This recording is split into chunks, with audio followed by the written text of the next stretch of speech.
नमस्कार, स्वागत है आपका मनी 9 पर। मैं हूं आपके साथ अंकित राज सिंह और आप देख रहे हैं हमारा स्पेशल एपिसोड बजट और इंडस्ट्रीज़ का, जहां पर आज हम डिस्कस करने वाले हैं रिन्यूएबल एनर्जी इंडस्ट्री के बारे में। और आज हमारे साथ एक दिग्गज शामिल हैं इस इंडस्ट्री के, वो हैं मिस्टर अवनी झा, जो कि CFO हैं सात्विक ग्रीन एनर्जी के। सर, बहुत बहुत स्वागत है आपका। सर अवनी सर, सबसे पहले बजट की बात कर लेते हैं। यहाँ पर बजट 1 फरवरी को बजट पेश किया जाएगा। ऐसे में जो लास्ट ईयर भी हमने देखा कि रिन्यूएबल एनर्जी एक ऐसी स्पेस थी जहाँ पर गवर्नमेंट का फोकस काफ़ी ज़्यादा था।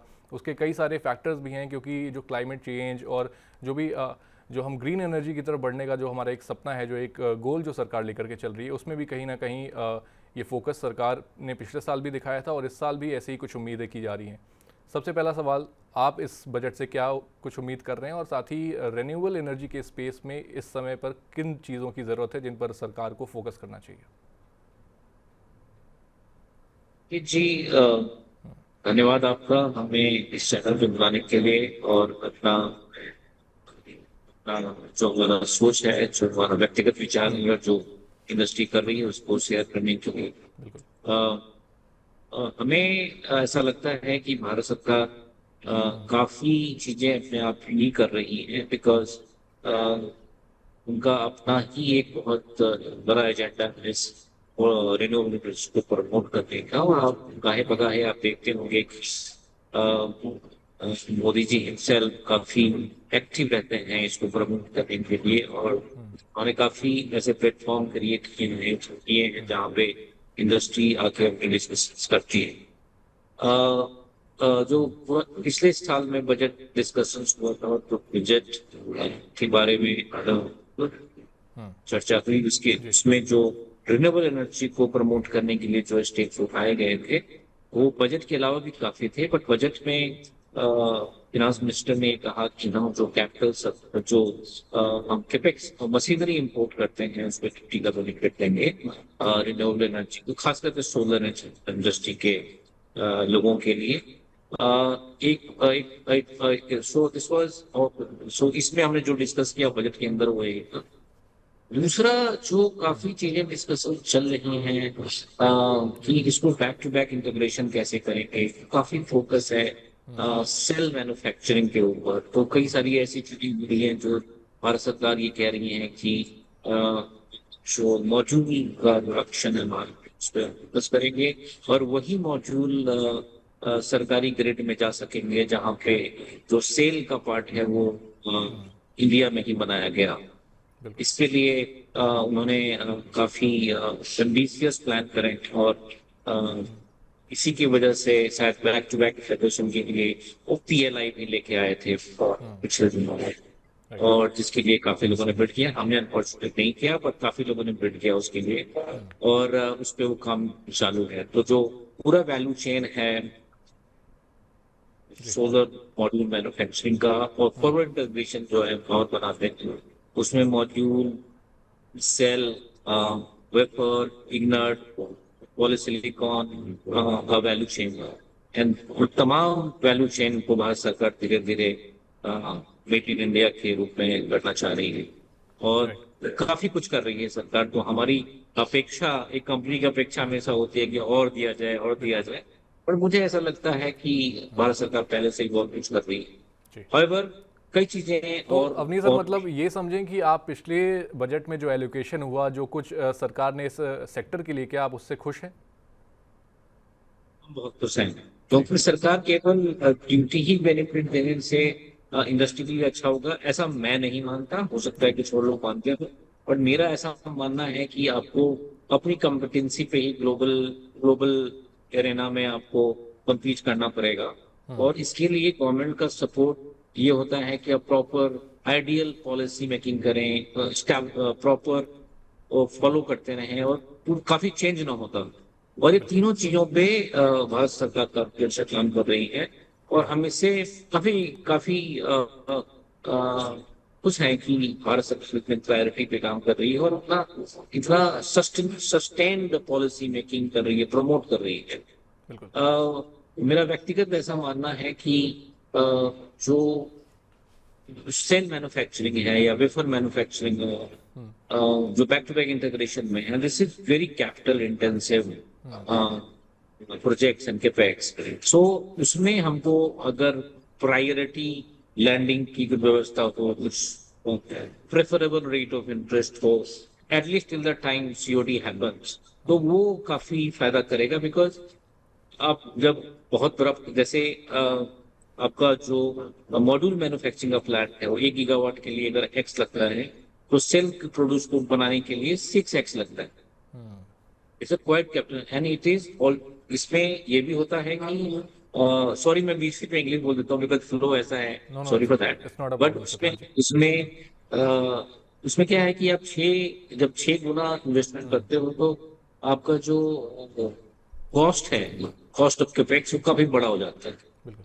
तो इसमें अगर कोई पॉसिबिलिटीज हो, भारत सरकार इसमें कुछ prefer rate of interest लेके आए for the company which are putting those capex, तो वो बेटर रहेगा। बिकॉज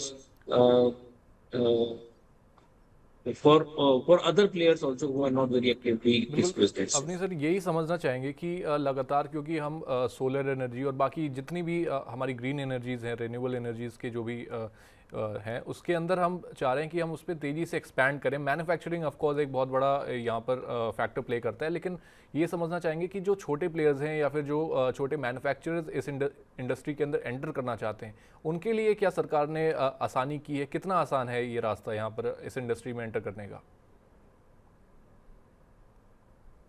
मॉड्यूल मैन्युफैक्चरिंग में अगर मैं आपको क्वेश्चन सही तरीके से समझाऊं, जी। तो एंट्री बैरियर नहीं है और तमाम लोग नहीं, क्योंकि सर जिनके पास काफ़ी कैपिटल एक्सटेंसिव ये सेक्टर है और यहाँ पर हम पीवी मॉड्यूल्स की अगर बात करते हैं तो लगातार हम चाइना और वियतनाम के ऊपर काफ़ी डिपेंड करते हैं वहाँ से पीवी मॉड्यूल्स को इंपोर्ट करने के लिए। ऐसे में अगर हमें डोमेस्टिक अपनी मैन्युफैक्चरिंग बढ़ानी है तो एक्सेस और जो कैपिटल एक्सटेंसिव ये जो सेक्टर है उसको आसान करना पड़ेगा, जो छोटे प्लेयर्स हैं उनकी एंट्री को भी आसान करना पड़ेगा। तो इस पर आपका क्या कहना है सर? देखिए ये जो कैपेक्स है largely the technology is from China, right? So most of the हम जितने भी लोग हैं, जितने भी या तो पहले से ही इस बिजनेस के अंदर हैं या जो दूसरे लोग भी लगाना चाह रहे हैं, तो कैपेक्स में अलग अलग लेवल पे आप जाओ। अगर मॉड्यूल का कैपेक्स साइज देखोगे तो 1 गीगावाट का करीब करीब 100-120 करोड़ रुपए के बीच में। बिल्कुल। अगर आप सेल लगाने जाइए तो 600 करोड़ से 700 करोड़ के बीच में पर ही। नाउ 600-700 करोड़ एक अलग ब्रैकेट में मान सकते हैं आप, क्योंकि 600-700 करोड़ लगाने के लिए आपके पास एक इंडस्ट्री का एक्सपीरियंस होना चाहिए। It may not be good for the new entrants. So अगर आपको इंडस्ट्री के न्यू इंटरेंट करना चाहते हैं तो मुझे ऐसा लगता है कि module could be one of the area where people can enter. Now इसमें जो 125 करोड़ का फिगर हम मान लेते हैं, उसमें ये इतना इजी भी नहीं होगा कि कितने लोग 125 करोड़ पे कैपिटल डाल। बिल्कुल। जनरली इस बिजनेस में 70% आपका डेट रहता है, 30% आपका इक्विटी रहता है। तो अगर 30% इक्विटी अगर आप 125 करोड़ डालो तो करीब करीब आपको 36-37 करोड़ रुपए का फिगर है। तो इतना एपेटाइट होना चाहिए। और इसमें अगर आप फाइनली घुस भी गए तो इस पर्टिकुलर मॉड्यूल मैन्युफैक्चरिंग में काफी लोग हैं। तो केवल मॉड्यूल मैन्युफैक्चरिंग करने से नहीं होगा, उसकी आपके पास सेल्स इंफ्रास्ट्रक्चर भी होना चाहिए जहां पे आप सेल कर सकें। इस बिजनेस में क्या है कि जितने बड़े बड़े डेवलपर्स हैं वहां पे उनका काम 1 गीगावाट से चलता भी नहीं, क्योंकि 1 गीगावाट तो आपका इंस्टॉल्ड कैपेसिटी है। आप इफेक्टिवली कितना प्रोड्यूस कर पाओगे? सपोज आप 70-80% कर, तो 700-800 मेगावाट की बात कर। Now people are talking about in gigawatts, multi gigawatts. Right. वहां पे और जनरली 25 साल का इसमें वारंटी भी होता है। जब कोई डेवलपर्स एनर्जी प्लांट लगाता है 25 साल का वारंटी भी देता है कि ये पावर प्रोडक्शन हो, तो आपको मॉड्यूल पे 25 साल का वारंटी देना पड़ेगा। अब तो ये छोटे प्लेयर्स 25 साल तक कैसे सस्टेन करेंगे, उसका एक बहुत बड़ा फैक्टर है डेवलपर्स के लिए कि भाई ये जो पार्टी है ये सस्टेन करेगा। तो ये देखने में इजी टू ट्री लगता है, बट ऐसा है नहीं। आपको एक कंसिस्टेंसी, थोड़ा सा एक्सपीरियंस भी चाहिए, आपके पास कंसिस्टेंसी भी होना चाहिए और आपके पास कैपिटल भी होना चाहिए। बिकॉज एट टाइम्स आपका जब कैपिटल की रिक्वायरमेंट है वो कई बार स्ट्रेच हो सकता है, बिकॉज आपका सपोज जो आप प्लान कर रहे हो सेल करने के लिए वो कितने ज्यादा पुश नहीं कर पाओगे इतनी जल्दी, तो आपको दिक्कत हो सकती बिल्कुल। अपनी सर यहाँ पे ये भी समझना चाहेंगे कि ये जो ओवरऑल जो ये कॉस्ट है इसको कम करने के लिए किन चीज़ों की ज़रूरत है, और लगातार जो सरकार है वो आरएनडी के ऊपर काफ़ी पैसा एलोकेट भी करना चाहती है और उन्होंने करा भी है। ऐसे में जो ओवरऑल सोलार इंडस्ट्री की बात करें या रिन्यूएबल एनर्जी स्पेस में, यहाँ पे आरएनडी कितना बड़ा फैक्टर यहाँ पर प्ले करेगा, और साथ ही आरएनडी को बेहतर बनाने के लिए सरकार से आप क्या मांग करना चाहेंगे? आरएनडी देखो किसी भी चीज में बहुत जरूरी है, और पिछले बजट में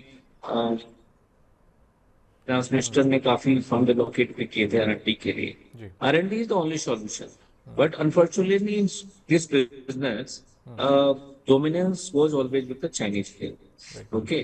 Now, so हम अभी हमारे पास जो टेक्नोलॉजी है मोनोपॉल था पहले, जो टॉप कौन चल रहा है। Now both are technology originated from China, right? And it is not a kind of project which you can do easily. It takes a lot of time and a lot of efforts. So एक तो ये है कि जो cost of capex है वो इतनी जल्दी कम होने का कोई चांस ऐसा बिल्कुल। लगता नहीं, बिकॉज देखो आप लैंड भी अवेलेबल नहीं है इंडिया में। राइट। आपके पास दो तरह के लैंड है, एक तो इंडस्ट्रियल लैंड है जहाँ पे पावर भी है, वाटर भी है, सब कुछ है। और वो इतना महंगा हो जाता है कि प्रोजेक्ट को सस्टेनेबल ही नहीं कर पाते। दूसरा लैंड जहाँ पे आपको सस्ता मिलता है, एक तो लैंड को आइडेंटिफाई करना ही मुश्किल है, अगर आइडेंटिफाई कर लो तो मिलेगा क्या, और अगर मिल भी गया तो वो इंफ्रास्ट्रक्चर जो बिजली पानी वाला है वो कब तक आएगा, कैसे आएगा। जी। तो एक जमीन की availability is very important in this business, not only for module manufacturing. But उसमें क्या होगा, आप मॉड्यूल लगाओगे, फिर आप सेल प्लांट लगाओगे, फिर आप वेफर लगाओगे, यूनिट लगाओगे, वो सबके लिए सैकड़ों एकड़ में जमीन चाहिए, और वो जमीन या तो बहुत महंगा है या पूरी तरह से डेवलप्ड। तो सरकार अगर इसमें हेल्प करे तो बहुत बेहतर है। एंड क्योंकि एक तो जमीन के प्राइस को रेशनलाइज करने में और एक जमीन को ढूंढने में हेल्प करनी चाहिए। So that is one. And R and D देखो किसी भी सेक्टर में बहुत इंपॉर्टेंट है, अब हर जगह रिसर्च करना पड़ता है, इस सेक्टर में भी करना है, बट गवर्नमेंट इस दिशा में काफी काम कर रही है। और मुझे ऐसा लगता है कि हम काफी प्रगति कर रहे हैं उसके ऊपर। ऐसा हमें कोई ब्रेक थ्रू मिलने का ऐसा कोई विजिबिलिटी नहीं है, but we are actually putting lot of efforts and investment. बिल्कुल। सर एक आखिरी सवाल पूछना चाहेंगे, अगर हम कंज्यूमर्स के पॉइंट ऑफ व्यू से बात करें तो आपको क्या देखने को मिल रहा है ओवरऑल मार्केट में? क्या सोलार की या फिर जो रिन्यूएबल एनर्जी है उसकी अडॉप्शन कैसी आपको देखने को मिल रही है? क्या जो हमारे कस्टमर्स हैं वो भी इसे तेज़ी से अडॉप्ट कर रहे हैं? बहुत ज्यादा तेजी से कर रहे हैं। तो आपने प्रधानमंत्री की किसी स्पीच को मैं सुन रहा था, उसमें वो कह रहे थे कि हमने 1 करोड़ का टारगेट रखा था जिससे राम मंदिर बना था, और उन्होंने लाल किले से भी ये बोला था। आपको सुन के काफी प्रसन्नता हो गई कि 3.5 करोड़ लोग के करीब लोगों ने रजिस्ट्रेशन किया हुआ है। और सिंस इतना ज्यादा हो गया है, इतना ज्यादा न्यूज एंड सेंटिमेंट है सोलर के लिए, now people are installing it without even considering the government subsidy.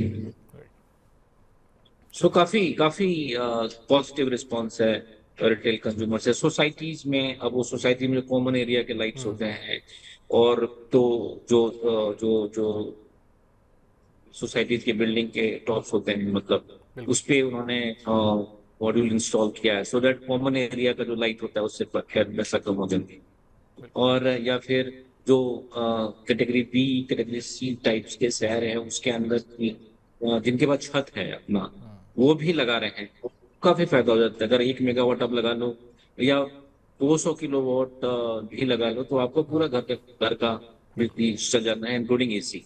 बिल्कुल। तो मतलब सर आपको पूरी तरीके से तेजी से अडॉप्शन देखने को मिल रहा है इस अपने सेक्टर के अंदर?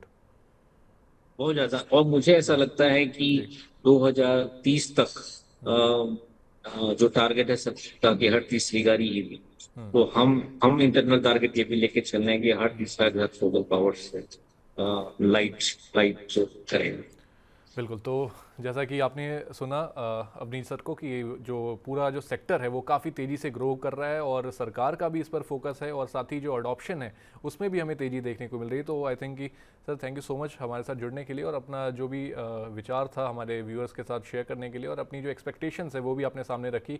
ऑफ कोर्स हम चाहेंगे कि सरकार इसे सुने और उस पर ही कुछ वर्क करने की कोशिश करे और आगे जो भी आपकी मांगे हैं उनको भी पूरी किया जाए इस बजट में। Thank you so much sir हमारे साथ जुड़ने के लिए। Thank you, thank you.